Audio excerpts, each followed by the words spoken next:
dear students and welcome to Parul Patni's English Academy. Dear students, તમારું ખૂબ ખૂબ સ્વાગત છે આ સેશનના પ્લેટફોર્મ ઉપર જ્યાં આપણે થોડાક MCQs, અમુક કન્સેપ્ટ્સ, બેઝિક વસ્તુ, રેન્ડમ ક્વેશ્ચન્સ, અમુક વસ્તુ લઈએ છીએ જેમાં આપણે અમુક પોઈન્ટ્સ ડિસ્કસ કરીએ છીએ કે ભાઈ એક્ઝામમાં જ્યારે તમે MCQ સોલ્વ કરો છો ત્યારે તમારી સામે કઈ કન્ફ્યુઝન આવે છે. આ સેશનની અંદર આપણે જેટલા MCQ લેવાના છીએ આ સેશનની અંદર એમાં આપણે 4 ઓપ્શન નથી લેવાના, એમાં આપણે ફક્ત ઇન્ટેન્શનલી 2 જ ઓપ્શન લેવાના છે. એવા જ ઓપ્શન જેની વચ્ચે કન્ફ્યુઝન થતી હોય. ઓકે, થોડુંક નાનું એવું સેશન આપણે કન્ટિન્યુ કરશું એન્ડ આપણે જોઈશું કે ભાઈ અમુક અપવાદો એવા છે કે જેની સાથે આપણે કેવી રીતે ટેકલ કરવું, જેને કેવી રીતે સોલ્વ કરવા. Dear students, once again a very warm welcome to all of you to Parul Patni's English Academy. Right, તમારી કોઈ પણ ક્વેરી, કોઈ પણ ડાઉટ આ પ્લેટફોર્મ ઉપર હું મારી બનતી કોશિશ કરીશ, મારાથી બનતા એટલા પ્રયત્નો કરીશ કે તમારા દરેક પ્રોબ્લેમનું સોલ્યુશન હું ડેફિનેટલી લાવી શકું. ઓકે, ચાલો તો ફટાફટથી આ સેશનને આપણે શરૂ કરીએ. Your quest to learn English ends here. Yes, your quest to learn English ends here. જે પણ સવાલ હોય તેના જવાબ તમને અહીંયા ડેફિનેટલી મળી જશે.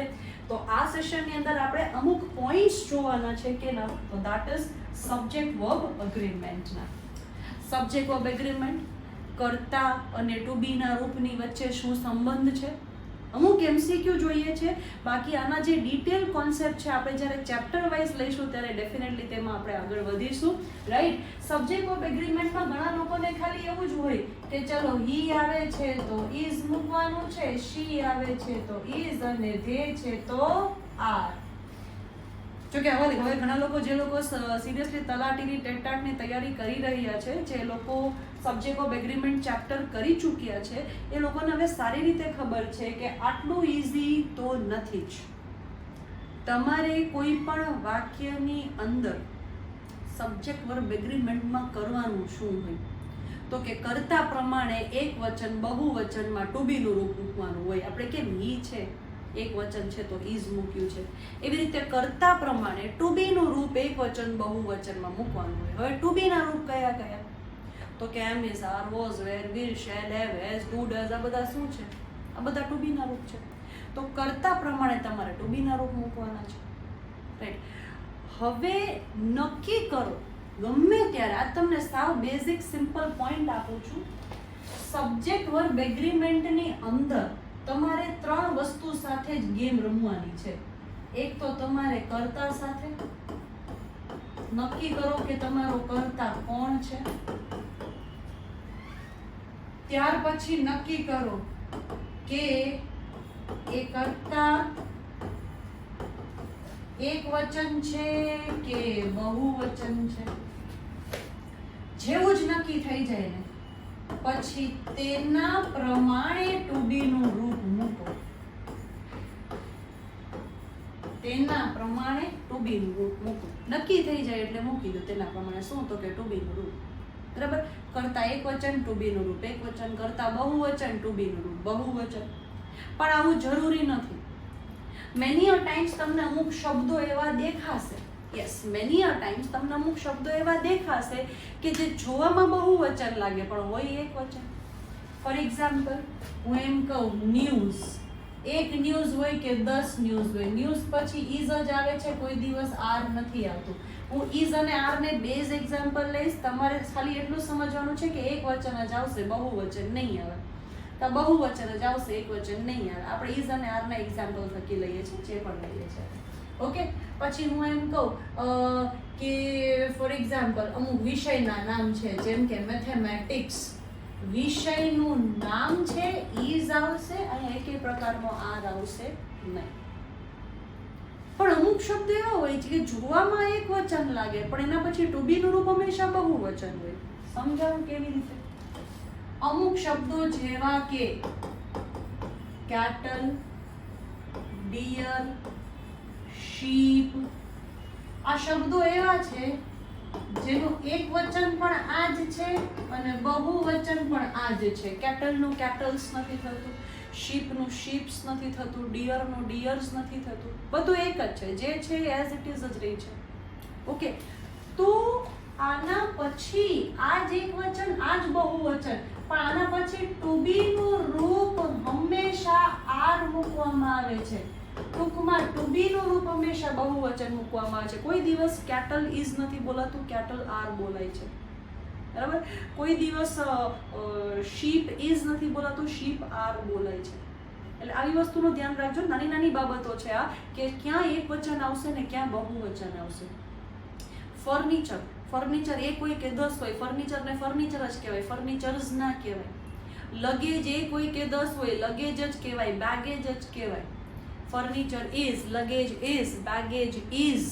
હું ઇઝ ફરી પાછું કહું છું કે હું બેઝ લઉં છું. તમારે એટલું ફોકસ કરવાનું છે કે આમાં એક વચન આવશે, બહુવચન નહીં આવે. Okay, yes. ચાલો, તો આ બધા કોન્સેપ્ટ છે સબ્જેક્ટ ઓફ એગ્રીમેન્ટના, નાના. હવે મેં તમને 3 સ્ટેપ કરી, તો ઘણા બધા કોન્સેપ્ટ છે. There are many, one by one કરીશું ડિસ્કસ. હજી તો આપણે 3 બેઝિક પોઈન્ટ પર જવાનું છે કે પહેલા વાક્યની અંદર નક્કી કરો કે તમારો કર્તા કોણ છે. Who is your subject. કોઈ પણ વાક્યમાં એક બેઝિક વસ્તુ યાદ રાખજો, કર્તાની હંમેશા 2 વ્યાખ્યા, કર્તાની હંમેશા 2 ડેફિનેશન. નંબર 1,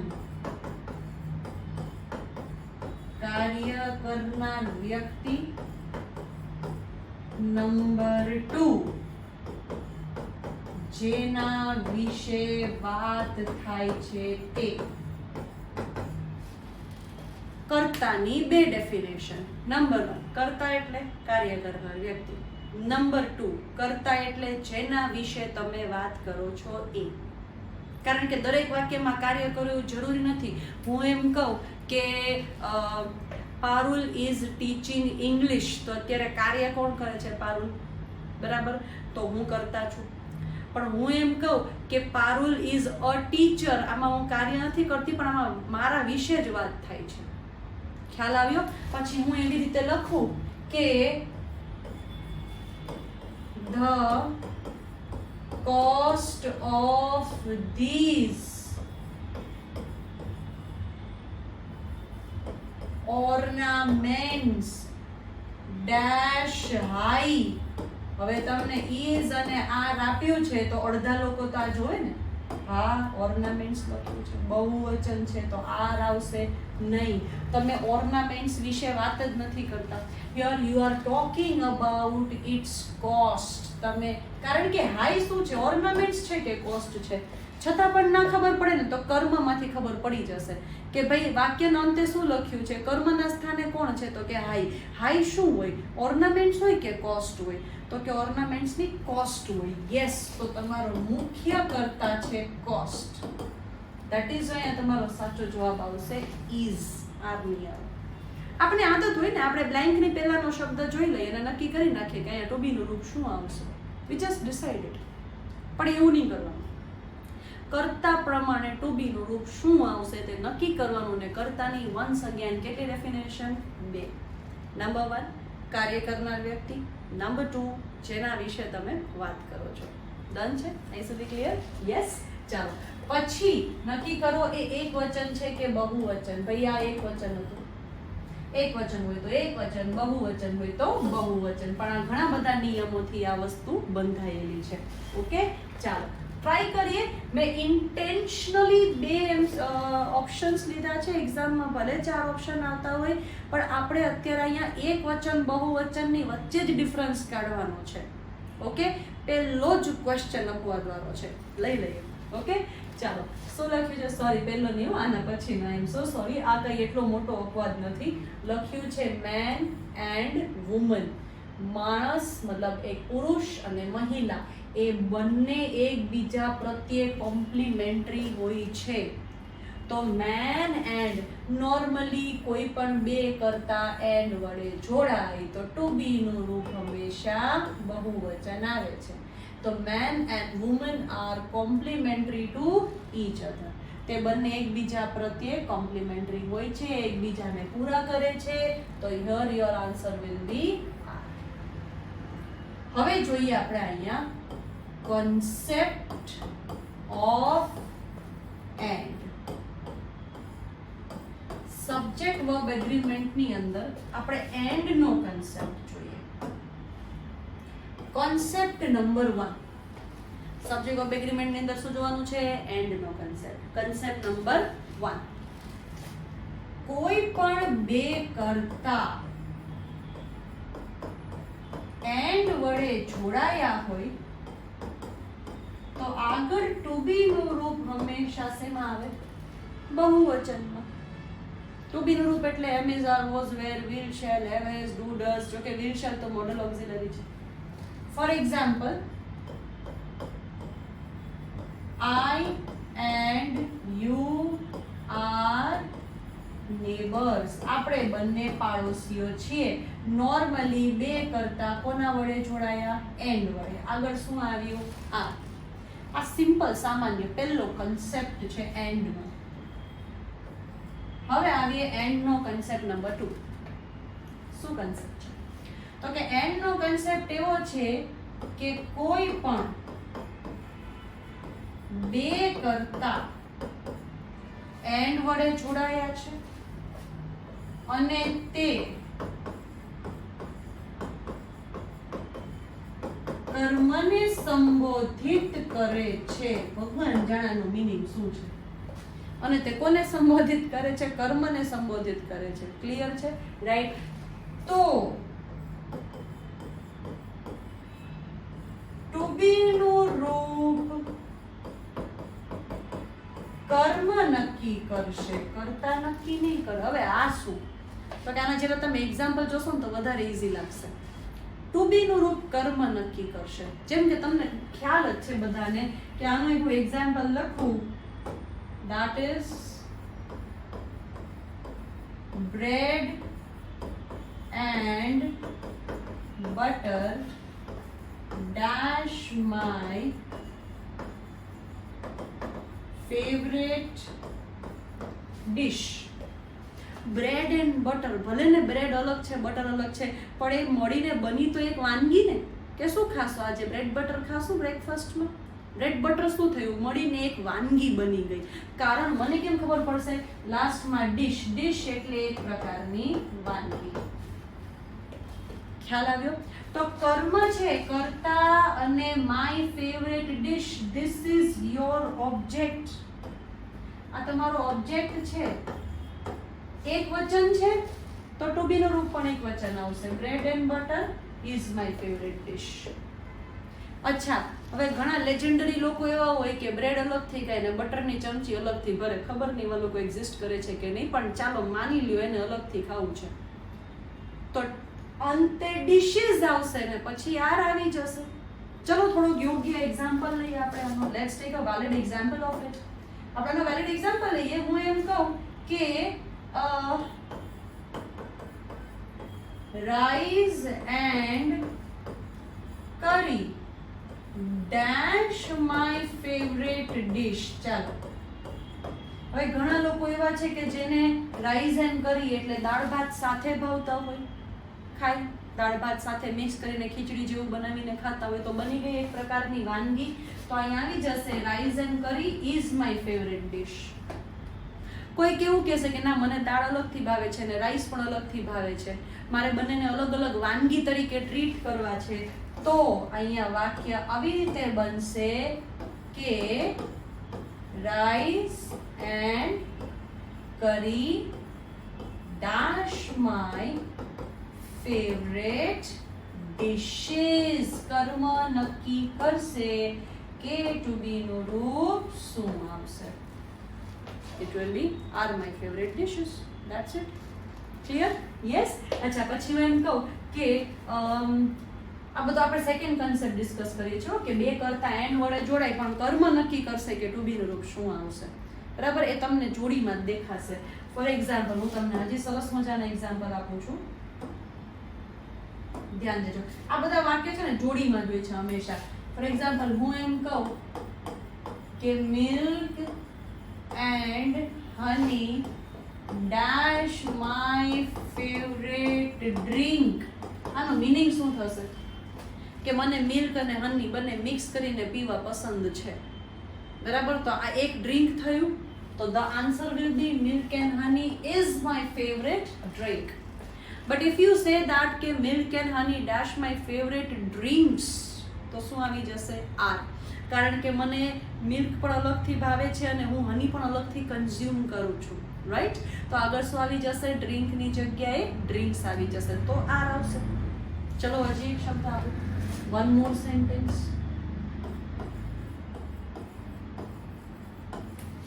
આ છે ને શબ્દ એક સાથે જ બોલાય છે હંમેશા.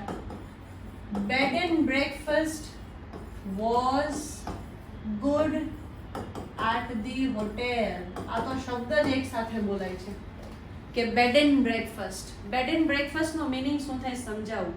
બેડ એટલે કે પલંગ ને બ્રેકફાસ્ટ એટલે નાસ્તો, એવું નહીં. તમે કોઈ પણ હોટેલમાં જાઓ, ત્યાં રહેવા જમવાની સુવિધા સારી હોય તો તમે એ લોકોને આવી રીતે કોમ્પ્લિમેન્ટ આપો છો કે તમારે ત્યાં રહેવા જમવાની સુવિધા સારી હતી, તો તેના માટે ઇંગ્લિશનો એક સાથે શબ્દ બોલાય છે, that is called bed and breakfast. Okay, bed and breakfast કે રહેવા અને જમવાની બંને સુવિધા સારી હતી, રાઈટ? તો આને એક સાથે એક શબ્દમાં હંમેશા ગ્રુપમાં જ બોલાય છે, જોડીમાં, કે bed and breakfast was good, મતલબ કે તમારે ત્યાં અમને દરેક ફેસિલિટી પસંદ પડે. ડન છે? પછી breaking and entering is against the law. આ કાયદો એક જ છે જેની અંદર બે નિયમો છે, that is breaking and entering is against the law. યાદ રાખજો. ઓકે, ચાલો. અહીંયા છે બે કર્મ અથવા બે કર્તા જોડાયા છે ને એ કોને સંબોધિત કરે છે? એક કર્મને સંબોધિત કરે. હવે આનો જ કન્સેપ્ટ હું હજી આગળ લઈશ, ફરી પાછો ધ્યાન દેજો. ઓકે, ચાલો. પછી છે એન્ડ નો કન્સેપ્ટ નંબર 3. આ કોનો કન્સેપ્ટ જોઈએ છે આપણે? એન્ડ નો કન્સેપ્ટ જોઈએ છે. એન્ડ નો કન્સેપ્ટ નંબર 3.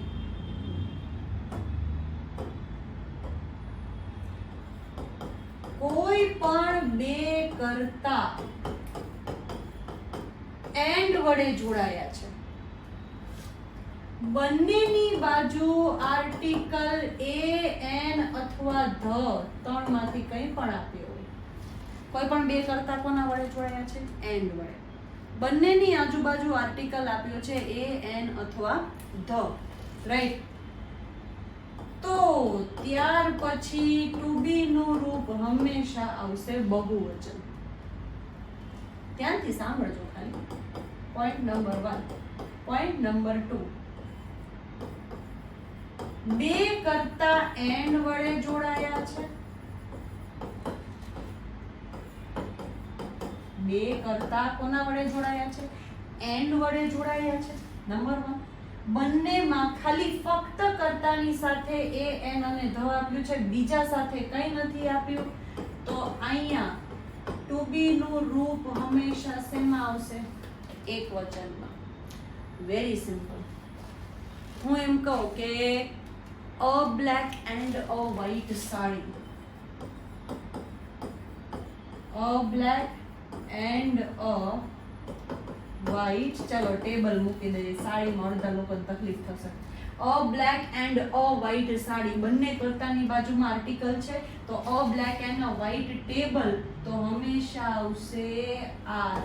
કારણ કે બંને અલગ અલગ ટેબલ કન્સિડર કરવામાં આવશે.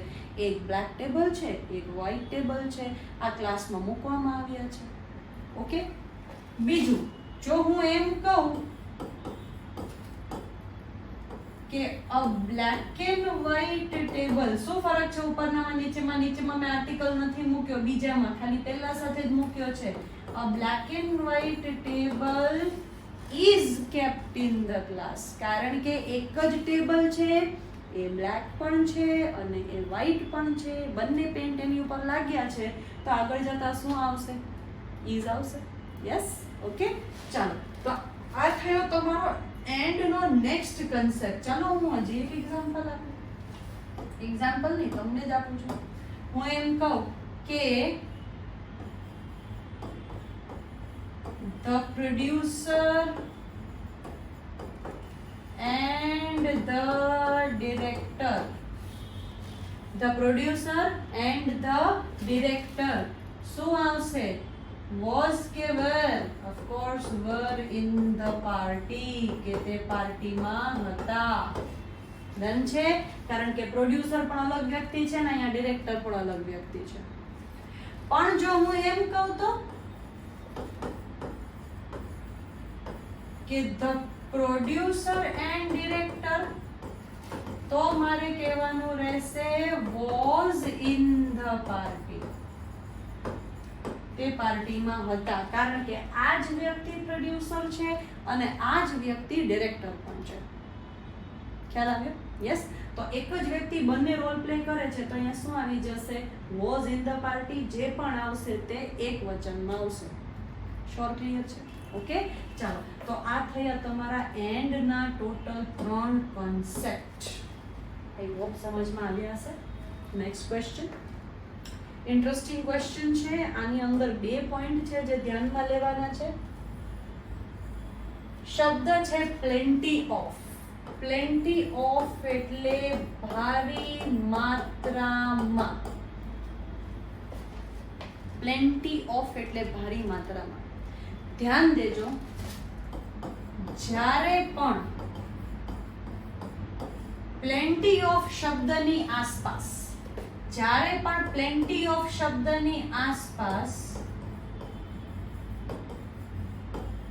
અનકાઉન્ટેબલ નાઉન આવે,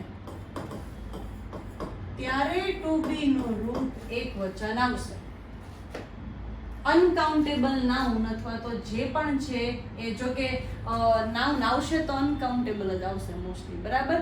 જે પણ આવે અનકાઉન્ટેબલ આવે છે, કાં તો સિંગ્યુલર આવે છે, તો ટુ બી નું રૂપ એકવચન. પોઈન્ટ 1. પોઈન્ટ 2, જ્યારે પ્લેન્ટી ઓફ પછી તમને પ્લુરલ નાઉન્સ દેખાય છે, ત્યારે ટુ બી નું રૂપ આવશે બહુવચન. સમજાવ? ચાલો એક્ઝામ્પલ લઈએ. Plenty of books dash kept here is કે are, આપણે સાવ બેઝિક્સ માં જઈએ છીએ તો plenty of books are kept here, બહુવચન. પણ જો હું એવું લખું કે plenty of evidence, બરાબર, પુરાવા, એવિડન્સ એટલે પુરાવા, dash collected, તો આવશે is collected, are collected નહીં આવે, બીકોઝ અહીંયા મેં શું લખ્યું છે, જે પણ લખ્યું છે આ એક વચન અનકાઉન્ટેબલ, આમાં ક્યાંય બહુવચન દેખાતું નથી સેકન્ડ સેન્ટેન્સની અંદર. તમારા માટે થોડું ઈઝી થઈ જશે. લખ્યું છે પ્લેન્ટી ઓફ મેંગોઝ એન્ડ બનાનાસ, જે લખ્યું છે બધું બહુવચન છે. Very simple. શું આવશે? Plenty of mangoes and બનાનાસ R available in this season. ભારી માત્રામાં મેંગો અને બનાના આ સીઝનમાં અવેલેબલ છે. ક્લિયર છે? તો આ તમારો પ્લેન્ટી ઓફ નો કોન્સેપ્ટ. નંબર 3. હવે આ તમને આવડી જવો જોઈએ. A dictionary and an atlas. And વડે બે કરતા જોડાયા છે, બંને કરતા સાથે આર્ટિકલ છે, તો એનો મતલબ ડિક્શનરી અલગ, એટલસ અલગ, જે પણ આવશે તે શું આવશે? બહુવચન. are missing from the library. Dictionary અને એટલસ બંને લાઇબ્રેરીમાંથી મિસિંગ છે. The leader as well as his brothers. ચાલો કન્સેપ્ટ ભણીએ.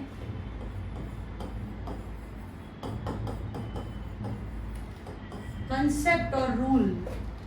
નિયમ એવું કહે છે, નંબર 1, કોઈ પણ કરતા with, along with, as well as અને and not.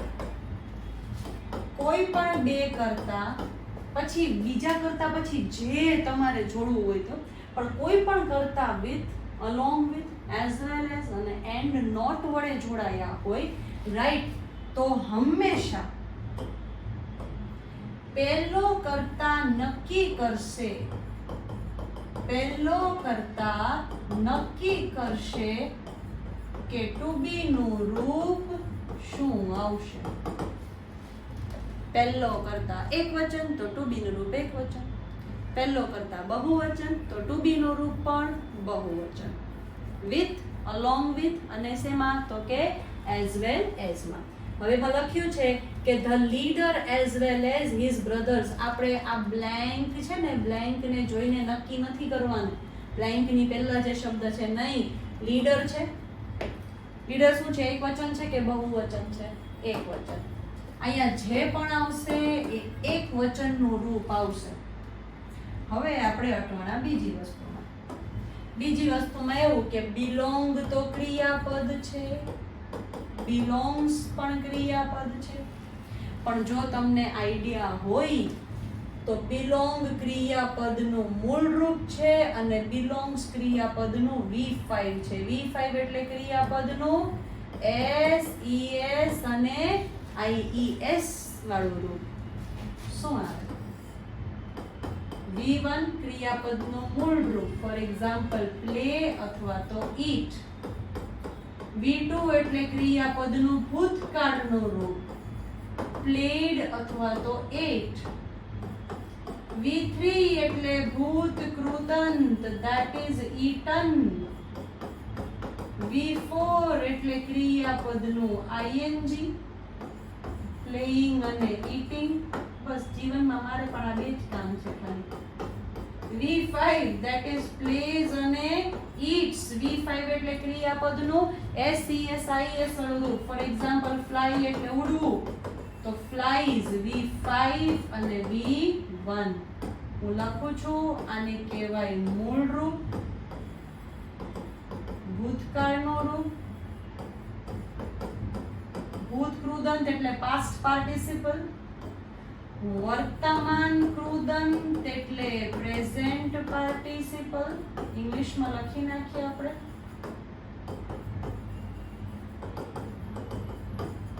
અને V5 is equal to V1 plus SES અથવા તો IES.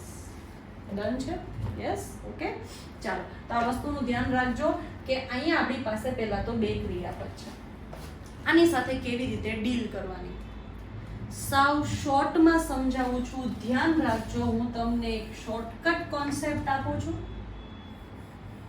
જ્યારે પણ તમારો નાઉન, વન્સ અગેન, જ્યારે પણ નાઉન તમારો એક વચનમાં હોય અથવા તો અનકાઉન્ટેબલ હોય, જ્યારે પણ તમારો નાઉન એક વચનમાં હોય અથવા તો અનકાઉન્ટેબલ હોય, નાઉન જેને તમે ફોર એક્ઝામ્પલ બોય, બોયઝ નહીં, ગર્લ, ગર્લ્સ નહીં, ઓકે, સોલ્જર, સોલ્જર્સ નહીં, ઓકે, ત્યારે હંમેશા ડુ ડઝ માંથી આવે છે ડઝ, હેવ હેઝ માંથી હેઝ અને V1 V5 માંથી V5. નાઉન. અને જ્યારે તમારો નાઉન બહુવચનમાં આવે છે ત્યારે ડુ ડઝ માં, નાઉન ની વાત કરું છું, પ્રોનાઉન એટલે આઈ, વી, યુ, હી, શી, ઇટ ની વાત જ નથી કરતી હું, ફક્ત નામની વાત કરું છું. ત્યારે ડુ ડઝ માંથી ડુ, હેવ હેઝ માંથી હેવ, V1 V5 માંથી V1. તો શોર્ટમાં યાદ રાખો કે V1 જે છે એ નાઉન બહુવચન છે ને V5 એ નાઉન એકવચન છે. યાદ રાખજો, હજી મેં પ્રોનાઉન ની વાત જ નથી કરી. હવે આપણે તમને પ્રોનાઉન ની વાત કરી લઈએ. ચાલો પ્રોનાઉન ની વાત કરીએ તો ધ્યાન દેજો શું લખવાનું છે. I, we, you અને they આ બધાની સાથે ડુ ડઝ માંથી ડુ, હેવ હેઝ માંથી હેવ, V1 V5 માંથી V1. he, she, it આ બધા સાથે ડુ ડઝ માંથી ડઝ, હેવ હેઝ માંથી હેઝ, V1 V5 માંથી V5. હું ખાલી નાઉન ઉપર વધારે ફોકસ કરાવું છું કારણ કે જો અહીંયા તમને નાઉન જ આપ્યા છે, the leader as well as his brothers. Noun એક વચન તો V5, નાઉન બહુવચન તો V1. આવું ટૂંકમાં યાદ રાખો. હજી આપણે ડિટેલિંગમાં જઈશું આગળ જતા, રાઈટ. હવે અહીંયા તમારે કોને જોઈને નક્કી કરવાનું છે? ધ લીડર, લીડરને જોઈને. લીડર શું છે? એક પ્રકારનો નાઉન છે. નાઉન જ્યારે એક વચનમાં હોય ત્યારે આ V1 છે, આ V5 છે. શું આવશે? નાઉન એક વચન તો V5 તમારો સાચો જવાબ આવશે. belongs to the same tribe. તે બંને એક જ પ્રજાતિથી બિલોંગ કરે છે. તે belong to the same tribe. Okay, ચાલો, હોપ આ કન્સેપ્ટ સમજમાં આવ્યો હશે, રાઈટ? આનો હું તમને એન્ડ નો કન્સેપ્ટ સમજાવું. આનો એન્ડ નો કન્સેપ્ટ સમજાવું. આપણે બોલીએ ને, મેં તમને કીધું હતું ટાઈમ એન્ડ ટાઈડ, તો કે વેટ્સ ફોર નન. નન એટલે તો કે નો વન. નો વન એટલે એક વચન. બે કર્તા જ્યારે એન્ડ વડે જોડાયા હોય અને આ બંને મળીને બરાબર એક જ કર્મને સંબોધિત કરતા હોય તો આ કર્મ નક્કી કરશે કે ટુ બી નું રૂપ શું આવશે. નો વન છે ને એક વચન. એક વચન સાથે કોણ આવ્યું? V5. ક્રિયાપદનું SES IES વાળું રૂપ. ડન છે. હજી એક છે, slow and steady dash the race. Option છે વિન અને બીજું છે વિન્સ. પેલા તો નક્કી કરો કોણ V1 છે કોણ V5 છે. વિન V1 છે, વિન્સ V5 છે. V1 નાઉન બહુવચનમાં હોય ત્યારે આવે, V5 નાઉન એક વચનમાં હોય ત્યારે આવે. મને તો એન્ડ વડે જોડાયું છે, જોતા જ લાગે છે બહુવચન આવશે. નહીં આવે, કારણ કે તમને કીધું છે કે જે માણસની અંદર બંને ક્વોલિટી હોય ને એ જ રેસ જીતે. ભલે એક માણસનું નામ નથી લીધું, પણ એક માણસની અંદર આ બંને ક્વોલિટી હોવી જોઈએ. એક ધીમો છે ને એક સ્ટેબલ છે, સ્થિર છે, તો બંને ભેગા મળીને રેસ દોડશે તો કોઈ એકને જ વિજેતા બનવાનું છે. તો એક જ માણસ જેની અંદર ધીરજ પણ છે, જેની અંદર સ્થિરતા પણ છે, એ રેસ જીતશે. પેલી કાચબાનીને કંઈક પેલી સ્ટોરી તો હતી, મને ભૂલાઈ ગઈ, સ્કૂલ ટાઈમમાં સ્ટોરી આવતી રેસિંગ વાળી, એનું મોરલ ઓફ ધ સ્ટોરી હતું કે slow and steady wins the race. બરાબર છે? યસ. તો હવે અહીંયા તમારો સાચો જવાબ કે આ બંને તમે મળીને આ બંને ક્વોલિટી શેમાં હોવી જોઈએ? તો કે એક જ વ્યક્તિમાં આ બંને ક્વોલિટી જરૂરી છે. તો in that case your correct answer will be slow and steady wins the race. Clear છે? યસ. ચાલો, તો ભાઈ અહીંયા તમારો સાચો જવાબ હતો that is belongs. Cats and dogs dash not get along. બરાબર? તો cats and dogs do not get along. બરાબર? તે હંમેશા કોઈ દિવસ સાથે જતા ફરતા રહેતા નથી. ડન છે? આ તો સાવ સિમ્પલ છે. એન્ડ વડે બે કરતા જોડ્યા છે તો ટૂંકમાં તમારે શું જોઈએ છે? બહુવચન. ડુ શેમાં આવે? બહુવચનમાં. ડઝ શેમાં આવે? એકવચનમાં. શ્યોર? ક્લિયર? તો ડિયર સ્ટુડન્ટ્સ, આઈ હોપ કે તમને આજ સુધીના કન્સેપ્ટ સમજમાં આવ્યા હશે, રાઈટ? આઈ હોપ આગળ જતાં પણ આપણે સરસ મજાના આવા સેશનમાં આપણે જ્યારે કન્ટિન્યુ કરીશું ત્યારે તમે આવી જ રીતે જોડાયેલા રહેશો. મેક શ્યોર ડિયર સ્ટુડન્ટ્સ, તમે મેક્સિમમ આ વિડીયોને લાઈક કરો, શેર કરો, તમારા મિત્રો સુધી પહોંચાડો, રાઈટ? કે જેટલા લોકો પણ તૈયારી કરી રહ્યા છે અને ઇંગ્લિશમાં કોઈ પણ પ્રકારનો ડાઉટ આવે છે તો we are available here always to solve your query regarding English questions, MCQ, grammar, જે પણ કંઈ છે. ઓકે ડિયર સ્ટુડન્ટ્સ, કંઈ પણ ડાઉટ હોય, કંઈ પણ ક્વેરી હોય, તમે નીચે આપેલા નંબર ઉપર કોલ મેસેજીસ કરીને પૂછી શકો છો કે અમને આ ડાઉટ્સ છે, આ ક્વેરી છે. So this is from my side, Parul Patni. Thank you very much.